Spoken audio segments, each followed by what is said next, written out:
This is the Randox Grand National. The world is watching. This is horse racing with a difference. It's all for one and one for all. It's where rougher meets tougher. Emotions get raw. Where credit and endurance become an art. And courage and chance play an equal part. It's rank outsiders in their moments of glory. Where everyday people are part of the story. Race lovers meet fun lovers. Big hats meet high heels. In an iconic city where the eyes of the world watch horses create history. Trainers in tears and riders become legends, heroes amongst peers. Whatever their background, their colour or gender, because this is racing without an agenda. Just a love of the sport and of the occasion, but most of all, it's a love of the people. This is the Randox Grand National. The world is watching.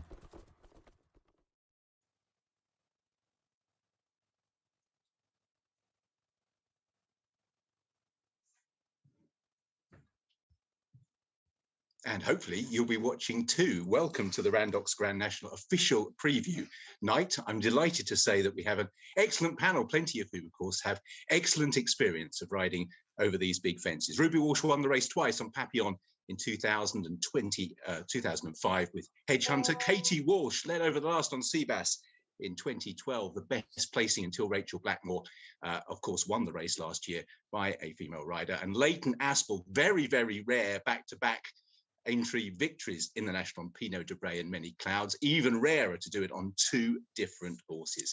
We'll be chatting about some of those great moments, but first of all, let's get you bang up to date with the ground, because various forecasts have been giving you various amounts of rain over the course of the next week, and it is crucial. Indeed, Aintree have actually been watering the various courses. So let's hear from Zuleika Varma, clerk of the course, to bring us bang up to date, and then we look forward to the next 3 days of the Randox Grand National Festival.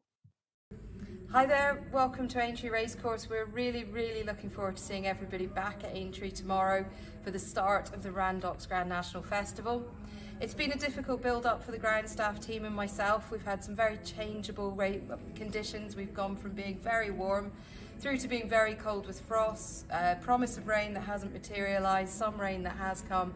So it's not been an easy build-up, but the team have done a magnificent job and the track is looking really well. At the moment, this evening, the course is going to be watered, just the Grand National course. We watered parts of the Aintree Hurdle course today. So we are now good to soft, good in places on the Aintree Hurdle and good to soft on the Grand National course. So thanks to Zuleika there, a mixture of good and good to soft, potential for watering a little bit later on in the week. Let's start with the Walsh family. Ruby, what did it mean this time of year when you were riding? Look, Aintree is a fabulous meeting, Richard. There's no doubt about that. To come to a big city, it's so different. Even to stay in the city, to go to the racing just outside the city. And even today, Richard, coming over, so many people on the flight I was on, and so many older people. A lot of people really come to Aintree. It's Irish people come to Aintree. And the Grand National is the Grand National. I mean, Papillon 22 years ago. Doesn't seem that long ago, but that was a day in my life, in our life as a family, that will never be forgotten. Yeah, that must be fantastic, because Katie, Ruby, we were asking Ruby before we came on actually where you were that day, and of course you were very much part of the team on that occasion. Yeah, very much so. It was quite the family affair. I was able to, I travelled over with him. You know how times have changed. I remember heading off here in the box with Francis King drove the truck for Willie, with Mary was at the truck. Ruby, do you remember that? Mary Kinsella, yeah, Mary Kinsella, Miko's Dream and Papillon. There was 2 Irish runners, and you know, you think of the team of horses that Willie sends over to Aintree now, but how times have changed. But yeah, you know, that was 22 years ago. It's mad, Richard. You know, it doesn't seem like that long ago, to be honest. I remember every single moment of it, from the time I landed in Aintree to staying in Liverpool City in the Moat House, was it? And then going racing. Like, it was unbelievable. I remember actually the morning, or was it the night before, we realised he was number 13 and we thought he had no chance because he was number 13. Do you remember that, Ruby? I do, yeah. Looking at the paper, Papillon is number 13. That's that finished anyway. He's no chance. After price-wise sticking him up at 40-1, and even watching it on the BBC all day, and he just tumbling down the price. But and it was so different, Richard. I mean, Bobby Joe had won in '99. It was 24 years before that since Lescargo had won. And I suppose for younger Irish people to think like, oh, the Grand National or Cheltenham, yeah, Ireland will compete there. Like when we were growing up, and Leighton the same. Like Leighton went to England. I remember I did a program with Paul Carberry this week talking about Bobby Joe, and he went to England because he thought his best chance of winning a Grand National was if he was riding in England. Like Irish horses didn't compete. It's 22 years ago, but it's not a lifetime ago when the Irish horses didn't compete here. And now they're so not dominant, but they're I suppose dominant in a sense. But that wheel will turn. But if you are Irish, enjoy it, because it won't always be the way it is now. It will revert back to what it was like before. And that's the point, Leighton, I suppose, isn't it? Is you have to find time to enjoy it. Did you find you enjoyed it sort of the second time more than first? I don't know. I don't know whether having won it once is the pinnacle, or actually retaining it, which was so rare, is even better.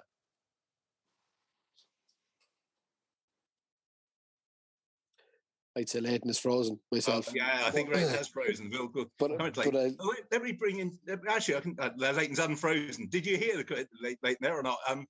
Was it even better winning it second time rather than first? You know, because I suppose the first time it's such a dream that you can think about it a little bit more. Yeah, first time it's almost a shock, and it's hard to really take it all in. But the second time, especially when it was for Oliver and Trevor Hemmings and for all that team, it was extra special. Yeah, you know, we were busy racing on the Sunday, so it was maybe a week later before we got a chance to probably celebrate. But you know, there were two very special days. And I mean, Ruby won it for the late Trevor Hemmings as well. That's a key point, isn't it? That race meant so much to him. I mean, it does to everyone to win a national, but in Trevor's case, that's what it was all about.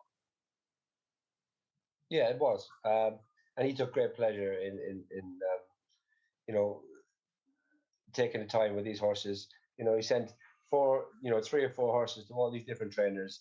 He's such a loyal man, and he let the trainers get on with it, do their thing. And if they turned out to be good enough to be entry horses, then you know that was a major bonus for him. Yeah, we've still got potential Deschaba amongst others this time around that will carry those colours. Also should welcome Chad Yeomans from Betway, who are very much involved in the sponsorship over the course of the 3 days. Chad, just fill us in on the importance. You know, everyone knows it's the one time people used to go into betting shops. But of course, the last 2 years have been extremely difficult for the betting industry with that regard, who'd wanted people to have a bet on the national. What can we expect on Saturday?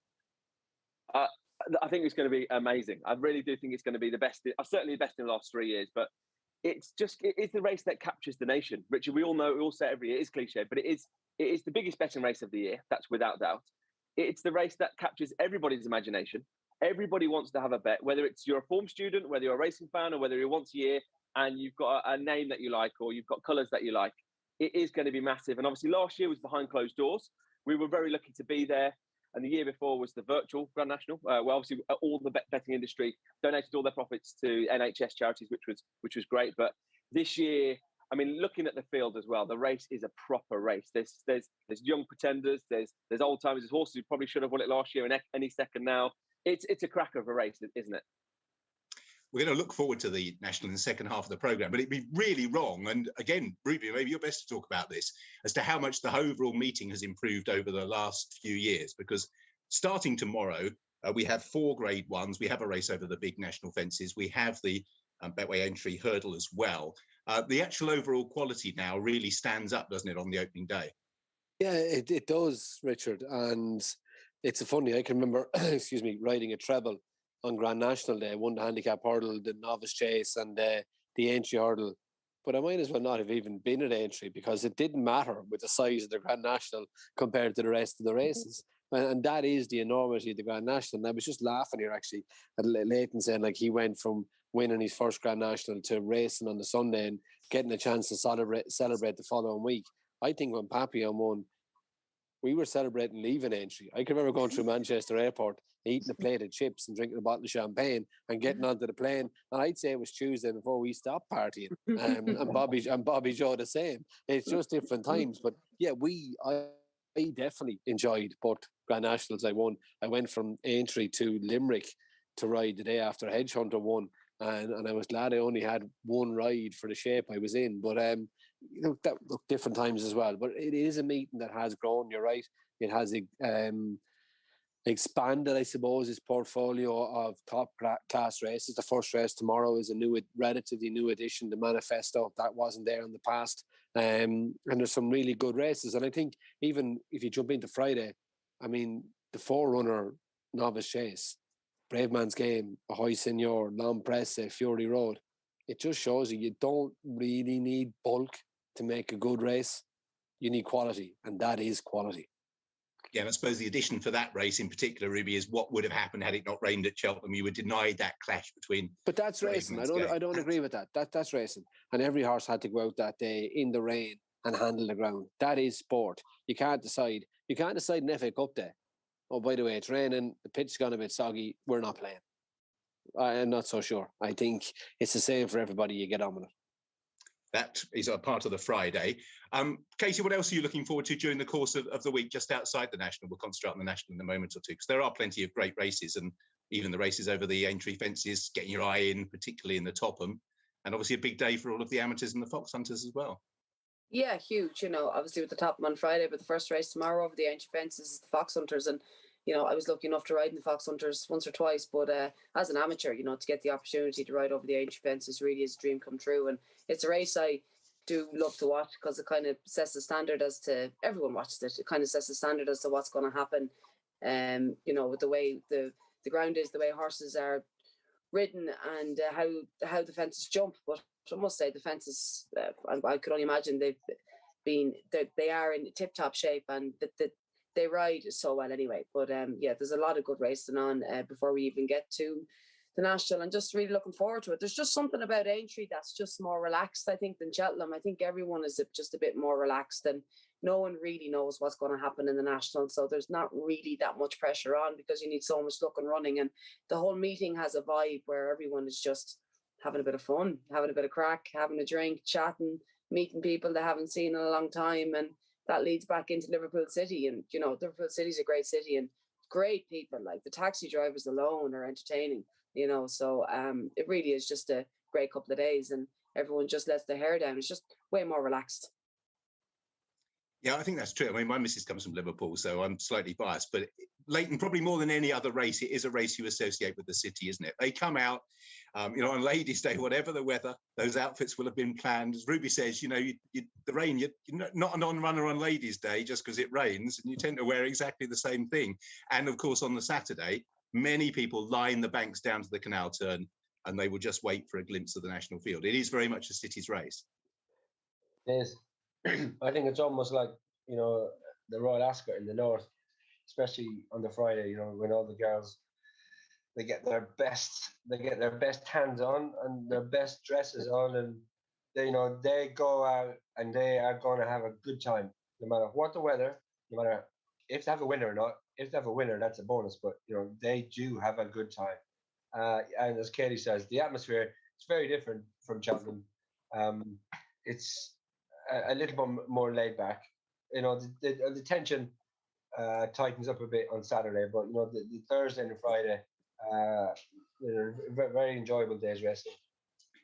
Chad, what about the betting on the Thursday and the Friday? Because there are some good races. People might, we're going to talk about trying to find the winner of the Grand National. Obviously, that's pretty difficult.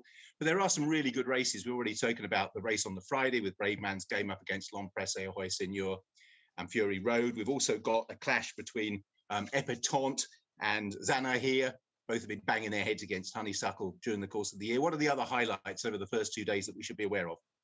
I think the Betway Bowl's a really intriguing contest, Richard. Obviously, Protectorat was third in the Gold Cup. He was trained to the minute for the Gold Cup. He's been really well supported over the past 3 or 4 hours. Was 4-1 into 11-4. Conflated was travelling well enough. Probably needed to do something nothing short of a miracle to kind of beat Allaho if he was going to stood up. But obviously won the Irish Gold Cup at the Dublin Racing Festival. He's 9-2. Clanders Oboe won the race last year, 5-1, a joint with Kenboy. And we've got Eldorado Alen, who I thought was actually staying on third. And actually did very well in the Ryanair, and I think he actually finished in front of Conflated. He's 6-1. It's 7-1 and bar the rest in the Betway Bowl, but I think it's a really competitive renewal this year. Yep, Betway Bowl. I mean, the other over question I suppose we should ask generally, Ruby, and you'd have ridden more, I suppose, of these types of horses than most. how many leave their Aintree races behind, like a Protectorat or something that's run well for a long way at Cheltenham. Did you find it, there was a general rule, or was it literally horse to horse? Horse to horse, but I think if you got competitive in the Gold Cup, and I rode better horses in the Gold Cup that are in tomorrow's Betway Bowl, that went back to Aintree and lost. If you are carried out in your sword in the Gold Cup, it's Aintree comes plenty quick for you. Now, and I think that could be the case for Protectorat, who's only a 7-year-old, who, Richard, I actually think could be a better horse next year. At Plutar, you saw him this year, 7, turned 8. He was a better horse. I think Protectorat could be the very same, but I'd be slightly worried about him. Royal Pagoi will want the rein. Eldorado Alam was the only one who actually tried to follow and compete with Allaho. So he could have had a harder race than you think. Conflated had a heavy fall. Kenboy and Clandazobo skipped Cheltenham, but they're a bit like me. They're starting to push on now. It's just not going to be as easy. It's just not going to be as easy for them. So I think it's a very open race. And look, everyone will have an opinion, but I know for me, it's not a race that I will be taking any cash out of my pocket for. Okay, so a very open renewal of the Betway Bowl. Katie, there's also Irish horses on Saturday. Flooring Porter, who I know Ruby spoke very glowingly about the ride that Danny Mullins was able to give the horse at the Cheltenham Festival. But it's nice, isn't it, to see those horses making the potential transition again from Cheltenham to Aintree, to put them in the sort of public perspective on Grand National Day. So Flooring Porter certainly will be an interesting horse. Yeah, he will. I mean, he's the one they're all going to have to beat. He got a great ride in Cheltenham, and it's great for Gavin Cromwell, it's great prize money as well in Aintree, but there's so many festivals. There's an abundance of festivals coming up. I mean, he didn't have to come back here. He's got Fairy House will give him an extra week, and then he can head on to Punchestown, and those tracks are only with an hour and a half down the road from him, but obviously he feels he comes here, this track is going to suit him as well. You know what I mean? He jumps and he does what he does, and Danny knows him like the back of his hand. But it definitely is nice to see the Irish. But they have been supporting this meeting for a long time, Richard. So there's good prize money to be picked up, and I think, to be fair, there's been a good spread of Irish and English horses in the competitive races. Imagine that syndicate, Richard. Cheltenham and the price of everything in Cheltenham. To even get them all, say, in Cheltenham town will be quite difficult. Somewhere to stay and to meet up. Liverpool, much easier. Can you imagine the fun? We saw them in Cheltenham, the atmosphere they created. Can you imagine them here in Liverpool City, to the racecourse, to the city? They will paint Liverpool black and white. It's a good job. It's a good job his colours aren't blue, or there'd be a riot in Liverpool. But it'll be spectacular if he goes and wins again for those lads. Yeah, you were saying you're celebrating in Papillon when they got to the airport. They were well gone by the time they got to the airport. Absolutely sure. It was terrific scenes. They really were great. They know how to celebrate, and that's important. How did you lose the light to warm up over the 3 days late? Now, I'm not sure whether you always rode there or whether you were sometimes playing your trade somewhere else on the build-up, but what was the ideal sort of 3-day scenario heading towards the National?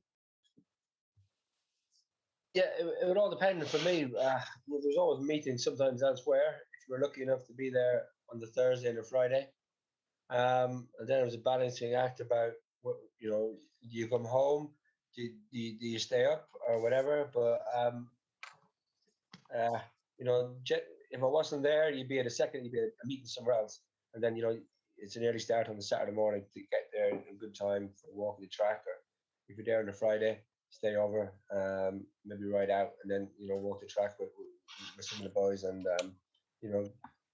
start getting yourself ready early.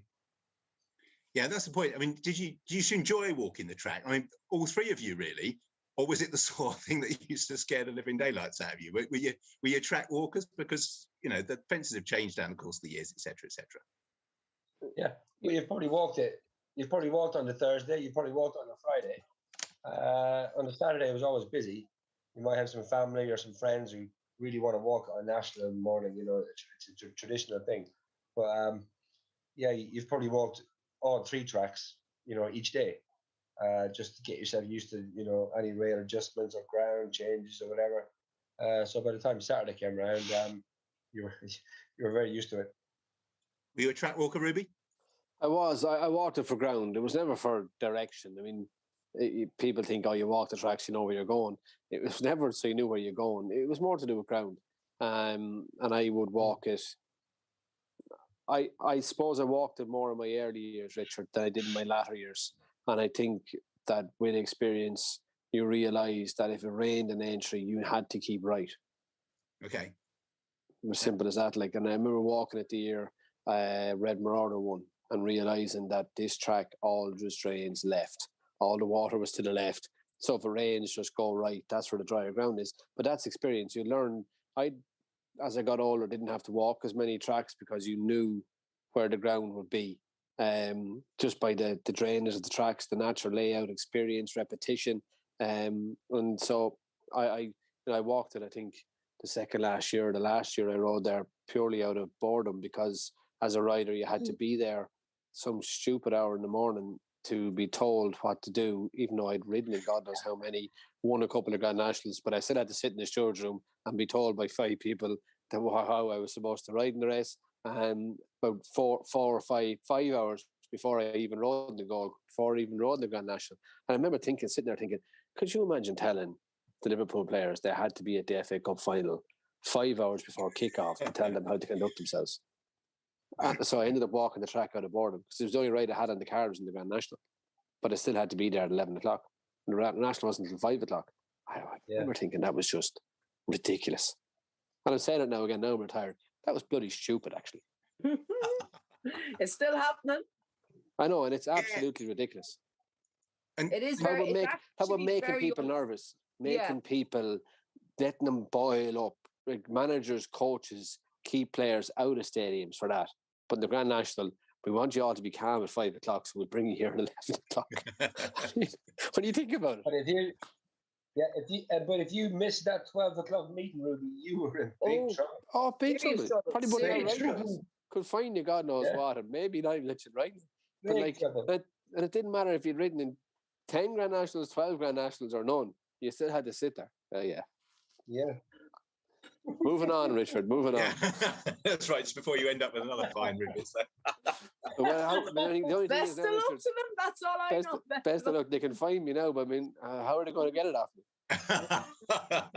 Always got to catch you first. Chad, I'll leave the first part of this to you. Give us a few horses. I'll sort of the Epatante Zanahiyr clash is good in the Aintree Hurdle race that you sponsor. Yeah. We've also got the clash that Ruby was mentioning with Brave Man's Game Long Presse. How do you bet in those two races? Have you got a clear favourite in those two? Yes, I mean, starting off, Zanahiyr is just shaded favouritism in the Betway Aintree Hurdle, 9-5, Epatante 2-1. So there really isn't a great deal between the two. Brewing Up a Storm, who obviously won over course and distance in November. Monmoral 8-1. Glory and Fortune, I thought actually ran a cracker in the Champion Hurdle. Stayed on to finish 5th, I think it was, for Tom Lacey. He ran a cracker. He's 12-1. McFabulous 14-1. There's a few question marks around his best trip. And also, of course, we've then got the outsider God of Honor, God of Fortune, who's 25-1. I think it's a really interesting renewal, isn't it? Really interesting renewal. But who would you pick, Richard? Would you Epatante getting a £7 or? Yeah, I probably would. It's difficult, isn't it? I mean, Ruby will have ridden horses that you can constantly keep coming up against the same horse and keep getting beaten. And it's really easy then to take that horse out and think you're naturally going to win. It doesn't quite sort of work like that. And just those form figures always fill me with dread slightly. I suppose Epatante, the main question is going to be getting the trip. But did you have those horses, Ruby, who you in those small Irish races, you were finishing 2nd and 3rd? And did they then win when they were, without Honeysuckle? No, they didn't. And look, I'm a Zanahiyr fan, but just in that year, Richard, 4 and 5, it's so difficult. And I'm actually with Epatante here. I think barring her mistake at the last in the Champion Hurdle, she'd have been further in front of Zanahiyr. And when you go back through her form, I know you're concerned about her stamina. To me, she won 1.5 miles as a 3-year-old. I think by the time she's 8, getting 2.5 miles is not going to be any issue for her. And I think even tactically, the way she can be ridden, Aidan will ride her behind Zanahiyr and won't be coming at her till he goes to the last. I think Champion Hurdle winners have a great... I know she's not the winner. She did win one. 1 or 2? One. And, she's been beaten since, but I can see her getting the trip and getting it easily. Even horses that... I'm really with her. I'm strong on her. And like we should point out, we chatted about national course, but the Mildmay course you do need some tactical speed, don't you? You don't really have that many opportunities to make ground on either track, really. No, but they're two very long straights, and two very long bends, and it's a long way when you turn in. Like you see horses, from the last of the line, they can be on their fumes. But I think it will pan out just exactly as Ruby says. I think Zana here, he's solid, but I think Epitan will probably be just taking the lead off him and will be too good from the back of the last. The rest of them are. They've had good seasons, but I can't seem to be good enough to trouble her. And Katie, any horses that you're particularly looking forward to over that first 2 days from maybe a betting or a punting perspective, people looking in? Well, I suppose for me, I'm a big Epitan fan. I mean, maybe the only thing is that the Epitan was obviously in Cheltenham, and so was Zan here, whereas Ollie Murphy's horse hasn't been. And he was second in Fontbell the last day, first time cheap pieces. If the two of them, if it was maybe a bit too quick, I mean, they very much took part in the Champion Hurdle, and if something was maybe if they weren't maybe as fresh as what they were in Cheltenham, maybe Brewing Up a Storm at a price would have a chance at a massive price. Okay, so there's a couple of comments about the Betway Aintree Hurdle, but for the rest of this preview, we're going to be concentrating on the Grand National. So let's start by a reminder of the most famous course really in the world, particularly some of those fences that we talk about on a regular basis. There you can see that rundown at the beginning, and let's not underestimate the beginning. We'll come on to have a chat about last year's race and show you the finish in a minute, but let's just briefly chat about the rundown to Beecher's first time. Ruby, you and I were chatting beforehand, and you said there's some excellent analysis been done by At the Races Simon Rowlands about the difficulties of various fences. And often it's getting some daylight and some room and early on into some sort of rhythm. Is that what you're looking for those first six? Yeah, I think the way the race has changed and changed for the better, whatever way you look at it, the way society has changed, the race had to survive and the changes have made that better.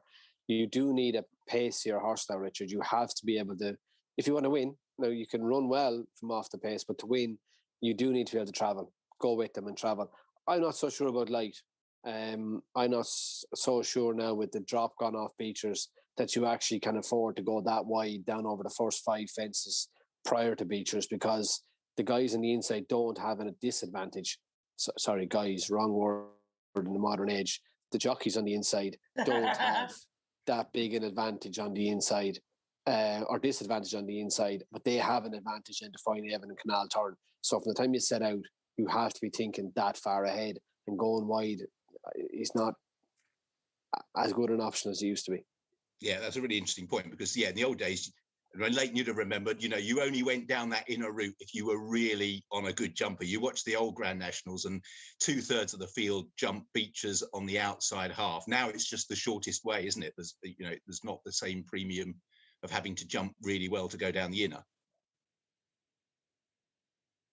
Yeah, it's not the fence it was. So you get a lot of people now who will be looking for middle inner, throughout the whole race, and especially after the Canal Turn and things like that. Most of the field will filter in towards the inside. So that's a chat about the actual track. We're just going to remind you of last year's race, because it was a memorable one for many reasons, most obviously because of Rachael Blackmore's success. So let's just take you over the second last and to home in last year's Randox Grand National.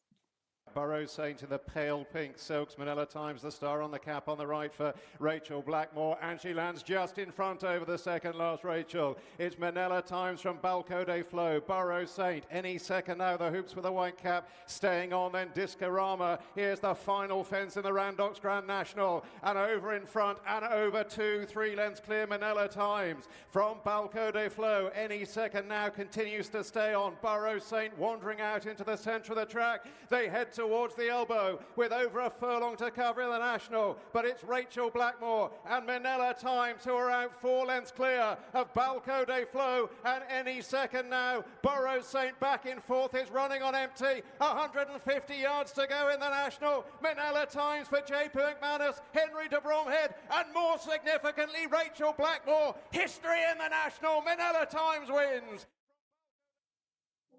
Katie, up until that point, you'd finished closest when you finished third on Seabass. What were your thoughts watching Rachael win last year's national? Honestly, I was watching any second now for most of the race, to be honest with you. I'm not going to lie. And then I thought he was half getting into it off the home bend and down over the second last. And I definitely thought for a few strides at the back of the last, if Rachael does happen to go up and down on the one spot, this horse might possibly stay on. But when I realised that he was beaten and my focus then switched to Rachael, you know, it was unbelievable. I actually felt extremely lucky and privileged to be there, because obviously there was no crowds and there was no one there. So to witness history and to be able to be there to actually see it was unbelievable. I was delighted that it was her. You know, she'd had such a remarkable season, and that really was the icing on the cake. Yeah, it was. And she's become obviously a role model for so many, but it's quite interesting to take a look back at her view. And this is the way she developed as a young rider. And this is Rachael as seen through the eyes of her mum as she grew up.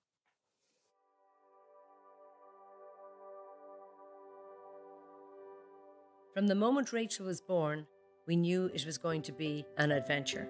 She couldn't wait to get going. Growing up on a farm fostered a love of animals, and horses were always a big part of Rachael's life. Before she was 1, she'd been to a point-to-point meeting.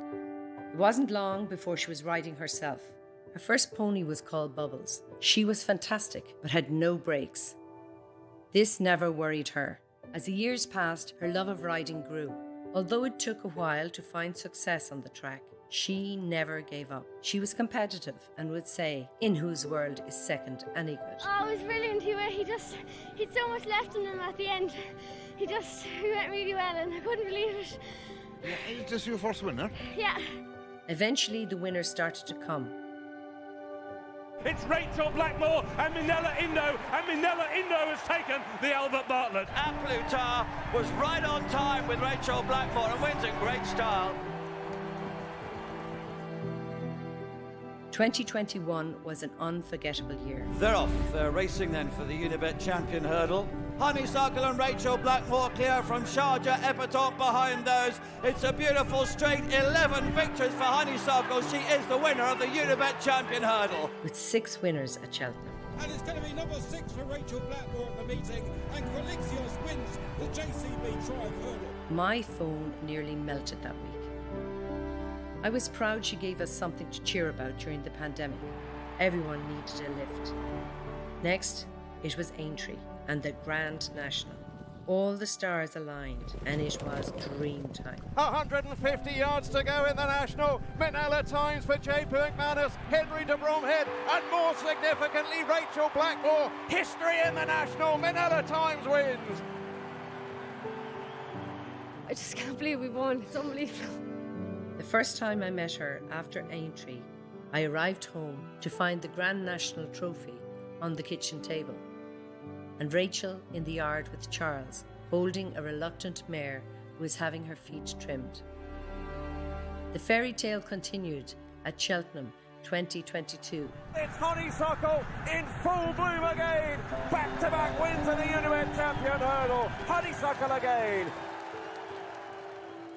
Next up, the biggest prize of all, the Gold Cup. And Plutar is storming up the hill, 6-7 lengths clear in the hands of Rachael Blackmore. She won the Champion Hurdle on Tuesday, the Grand National last year, and now it's the Gold Cup.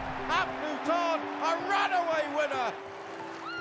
I had to pinch myself after that one. Despite the successes, Rachael remains true to herself. It's no good having success if you aren't a decent human being. All she ever wanted was to ride horses, and if she inspires others, that's a major bonus. It can be a tough job at times, but Rachael must be made of strong stuff. In her words, you can win 1 minute and be on the ground in the next. But win or lose, we're delighted and grateful for all that she's achieved so far, and excited for all that is yet to come.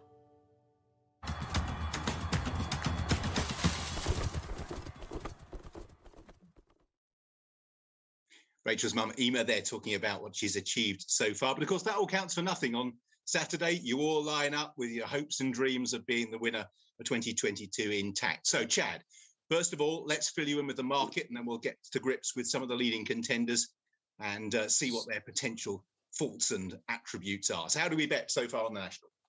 Absolutely. But before I start, I just want to say that Betway are going 7 places. We are standout in the industry, 7 places on the Fox Hunters, the Topham, and the Grand National on Saturday. So 7 places. We are, as I say, standout in the industry. Delta Work is our 15-2 favourite. Really, really popular over the past 72 hours. Any second now, was favourite from when he crossed the line in third 12 months ago. He was 22-1 when we opened up the market. Now 8-1, joint with Snow Leopardess. We've seen, obviously, that'd be a great story for the owners if Snow Leopardess. She's a phenomenal jumper. You probably won't see a better jumper of a fence on the race than Snow Leopardess. Escaria 10-1. And Joy Darlene, I think he slipped under the radar slightly. He's 12-1. We've got 14-1 Eclair Surf, Fiddler on the Roof, Longhouse Poet, and obviously last year's winner, Minella Times. 18-1 Borough Saint. It's 20-1 Far Class and Bigger, the rest. I mean, it is a cracker of a race this year. It really is. I should start with Any Second now. Katie, you mentioned last year the horse ran so well, getting stopped early on in the race and having to work so hard to recover. How's the preparation gone? And is he going to be the winner of the National in 2022? Oh God, Richard, I don't know if he's going to be the winner, but yeah, listen, he seems to be in good form. You know, we're lucky enough to have him back and in good form heading over there again. He did lovely preparation. He won the Bobby Joe well the last day, and yeah, he seems to be, sure, who knows, he looks well anyway, and time will tell. Anything can happen in the National, but if he gets a good clear round and there's no hard luck stories, that's all he can ask for, and what will be after that. Yeah, I suppose that the key point for him is he does tick most of the boxes in terms of the attributes he has. We'll be talking about a few others that have sort of stamina doubts, etc., but he has been there, he does stay. So what are the attributes that he brings that others might not? Well, I mean, you know, we spoke about it earlier, but you definitely need to be able to travel. You need to be on the bridle. You know, that's the way the race has changed and developed over the years. And the fact that he can win over 2 miles has to be a bonus. You know, he can win over 2, and he was unlucky last year. He got stopped to a standstill.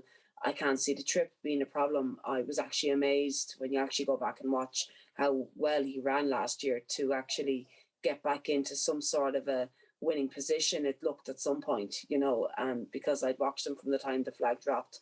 I thought he had no chance when that happened to him. So to get back into that position, really, you know, it's just goes to show what kind of a horse he is, you know, and he can win over 2 miles and he stays. I mean, listen, I wouldn't swap him for anything else in it. You know, there's been great excitement here in the yard. It's a small yard, small number of horses that Dad has to train, and to have him in the yard, the excitement that he brings every season, you know, so, you know, and that's the beauty of the National. You know, it can be any trainer, it can be any jockey, it can be any combination, and that's what makes it so special, you know. So listen, as I say, you know, who knows what might happen, but once there's not a hard luck story, you know, I wouldn't like to see him go down and tip up at the first. You know, you'd like to get a good even crack at it and see what happens after that. So, but we're all mad looking forward to it, and hopefully he comes back safe and sound is the main thing. Ruby, can you separate, put your professional hat on and separate that sort of personal desire, obviously, for Any Second now to win? Who do you feel are the major contenders this year? No, I can't separate it. I know where my heart lies. I know what I'd be shouting for, and I know when the tape goes back on or back now. Used to go up on Saturday. I know what horse I'll be watching. But blood will always be thicker than water, Richard, and that is fact. And I just thought, listening to Emer Blackmore, I mean, what a privilege it must be for a parent to be able to talk about their child like she was talking about Rachael. Must be incredible. And I think most of us on here are parents, and I think if any one of us could do that at some stage in our lives, we feel like we've done a good job. But I think a lot has been made about racing and the polarization in racing and the big yards, but when you look at someone like JP McManus, and you heard Leighton talk about Trevor Hemmings earlier, if you look at the first 5 in the betting, and he has 2 of them. My dad trains one, he has 14 or 15 horses in training, and Kieran Murphy trains the other, who doesn't have many more.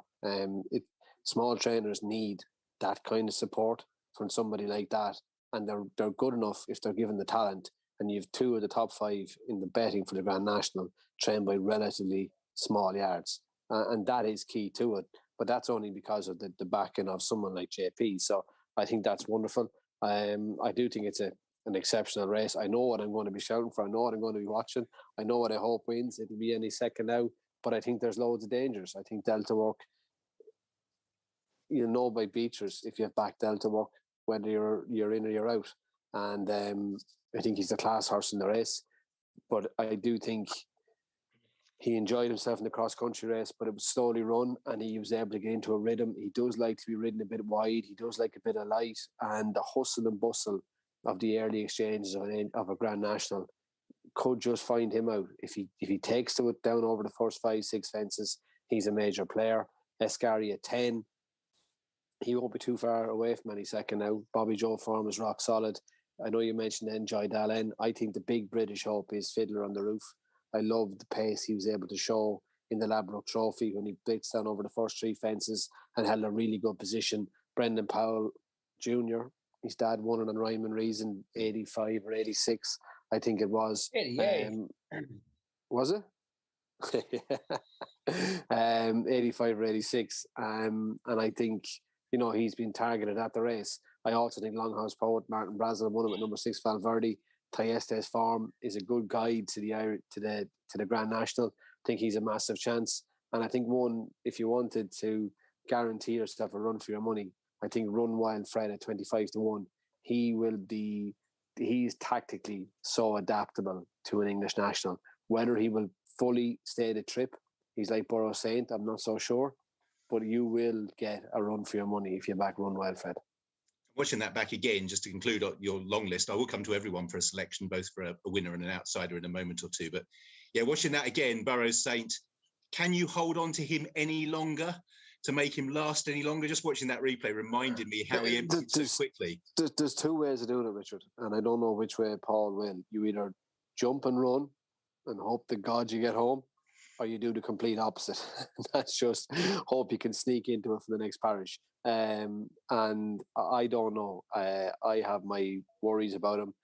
I know in the Irish National, when I won it on him, at the second last fence, he was going to win without coming off the bridle, and he needed the line, and it was only 3.5 miles. So a stamina is a worry for him. But I think it could also be for Run Wild Fred, who looked to have the measure of Freewheeling Dillon in last year's Irish National, going to 2 out, but got well beaten at the line. Yeah, get that in the elbow. The way the race has changed as well, though, you can't really drop out anymore, even though it is over 4 and plus whatever it is. What do you think? It's not. There was a time where you could, number 6 Valverde hunted around. He was second last or third last. I know they've all those changes, but if you look back at the start of last year's race, the first mile of last year's race, 2 horses that did finish in decent positions, Balco de Flo and Black Lion, were a long way back early doors, and so was Discorama, who got himself into a decent position. Now, a poor prep with no run ultimately got Discorama out. He has 2 runs under his belt this year, but there were 3 horses that were quite far back at the first fence that got themselves into decent positions. Now, I know they didn't win, so you can say you're talking waffle, but they did get themselves into good positions. So I personally think it's the run out routes, the bypass ways that the loose horses can get off the course at Aintree have added to the pace of the race. When you had loose horses who would congregate at the front, everybody on a horse then had to slow down behind them till they figured out where the loose ones were going. So I think it's actually taking the loose ones out that has added to the continuous pace of the race. Yeah, okay, that's an interesting thought. And one for Arthur, I suppose, is one that did win the race that came from a long way back. And Neptune Collage, Katie, you mightn't have watched that national back too often, but he was a long way back. Here now, you've had some very scorpion days yourself, have you? Leighton, who is your idea of the horses we should be looking at this time around, and where would you ideally like your horse to be at various stages of the race? Well, as Ruby says, now you do need a horse to travel, and you want to be able to let the early fences come at you, and hopefully if you're traveling, you can let them fences come to you rather than going looking for the fences. I think if it's going to be won by class, then Delta Work should be the winner. But he needs a lot to go his way. And in a 40 runner field, there's probably a lot that cannot go his way or won't go his way. Again, there's lots of horses who haven't actually been winning lots this year. I think it's massively open. I think the Irish in sheer numbers are going to have a great chance of maybe even filling the first 5 again. I guess I'd be a Delta Work fan just for class, and on the back of that Cheltenham run, he should and could be a real major player. I think the Irish have got a really strong hand in it. Of the English, there's a couple of the English ones. If I was being an each way backer on the day, I quite like 2 for Gold of Ken Bailey's. He's not a guaranteed stayer, but he's a good jumper who, if he gets a trip, he could be competitive. Fiddler on the Roof as well was a great round winner as a hurdler. Brendan Powell and Colin and Joe Tizard, it'll be a great result for them. But personally, I think the Irish have got a very strong hand again this year. Okay, I'm going to ask everyone to nail their colours of the mask. But before I do so, Chad, I'm just going to ask you, for anyone who fancies a couple of horses today who are going to be shorter at the off, because historically, actually backing horses early has tended to be the way to go in terms of beating the actual price. So which horses do you think will shorten between now and Saturday? I actually think on Saturday, I do think we'll see Delta Work go off a lot shorter. I think the once a year punter will remember Tiger Roll's colours and will associate that with Delta Work. So we will see a big influx of the Jigginstown horses being backed. Obviously, Delta Work being towards the head of the market. So I do think he'll go off favourite. I think at bigger prices, I think Kildisart for Ben Pauling, Court Maid on first stop, Henry de Bromhead. She's a non-runner, Chad. Oh, she's not runner. So Kildisart's 40s. Disco Rama currently 33s for Paul Nolan. I think that'll go off closer to half the price. I think 16s, 18s kind of price. But look, I think the winner's any second now, and I think it's the horse I've fancied since he crossed the line in third last year. Obviously, for the family, it would be amazing for Ruby and Katie and Ted and the rest of them. As I said, we're going 7 places, and what I'd like to do is for Alder Hay Charity, we'd like to donate £1,000 anyway, and then for everyone on this panel, if they'd like to have a £50 free charity bet with all proceeds, all winnings going to Alder Hay Charity.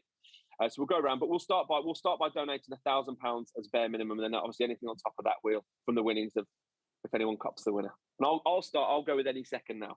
Okay, well, that's going to take mine away. So I'll think of something else while you do that. And first of all, thank you very much indeed. That's a very generous offer, and Alder Hay very very much part of the build up to the festival. Jockeys, your appointment before that meeting with the stewards, Ruby, was often to go around Alder Hay, wasn't it? And we shouldn't lose sight of that fact. No, and it's a very what are children's hospitals? The most sobering places in the world. I think as a parent to go there as a visitor is a luxury, because you most certainly don't ever want to be in them as a guest. I suppose a patient is the best way of putting it. And Alder Hay is a fantastic facility, wonderful people working there. And there'll be a lot of jockeys there on Friday morning, and a few old retired ones like AP and Fitzy, and I'll tag along as the less old. I think Neptune Collange will be there as well. And it'll be, it's a wonderful place, but it is a very sobering experience, and a place that I hope I am only ever going to as a visitor. As regards a bet, Alder Hay, like every hospital in the world, needs more money, so I'm going to have the 50 quid on Justin Johnson to win the Masters. Okay, that's a slightly unusual one. Can I have your selection as well for the race, just for people who think you're having a bet? I think 1 of 5 will win. Any second now, Ascaria 10, Delta Work, Fiddler on the Roof, Longhouse Port. Take a pick out of those 5. I think the winner will come from that 5. 1/8 of the field will win the rest. Okay, an 8th of the field. So Ruby, I'll have £50 on DJ for you, and I'll have a tenner on each of the. So you've got a double whammy. Well done, cheers, Chad. Very kind of you. That's very good. I'll top up on one of those in a minute. But let's go to Leighton next. Leighton, where's your £50 each way going to go then? Okay, each way I was gonna go 2 for Gold. 2 for Gold. Ollie will be unbearable, Ruby. Oh yeah. Yeah. I mean, we should point out we've got two best interests. Don't worry, Richard. Don't worry. Okay. Don't worry. Okay. So we should point out Ollie Bell from ITV has a share in Two for Gold, and Alice Plunkett, of course, the Fox Snow Leopardaires. If you listen to Ollie Bell, you would think he actually owned the whole of Two for Gold, but he owns a bit of Two for Gold. Yeah, he does get a slightly higher profile than the rest of the owners. That is for sure. Katie, where would you put your £50 each way? Oh, I'd be very slow to back our own horse, to be honest with you. I wouldn't like to jinx it. I think I put £50 each way on Longhouse Pope. Okay, I'm going to constantly change it because one of you went for any second now. Longhouse Poet was number 2, so I will go Escaria 10 then, because I think of Ruby's 5, I think that's another one with solid credentials. Thank you all very much indeed for your time tonight. Best of luck, of course, over the next few days. Should point out, if you are coming on Thursday, which of course is opening day, 4 Grade 1s and a race over the national fences for the amateurs, the Fox Hunters. Don't miss the official opening ceremony, which kicks off with the racehorses, the retired racehorses parade at 12:40. One of the great things about Aintree has always been the parade of horses that are either retired or past winners. And don't forget to get your entries in for the Style Award before 2 p.m. on Friday as well, if you're joining us here at Aintree Racecourse. And if you've missed out on tickets, don't miss out again. You can sign up already for priority ticket access in 2023. So from myself, Katie, Leighton, Chad and Ruby, really enjoy the next few days, of course, of the Randox Grand National official preview, and somebody's dreams will be made true around about 5:30 on Saturday. From all of us here, really enjoy the next 3 days. Thank you.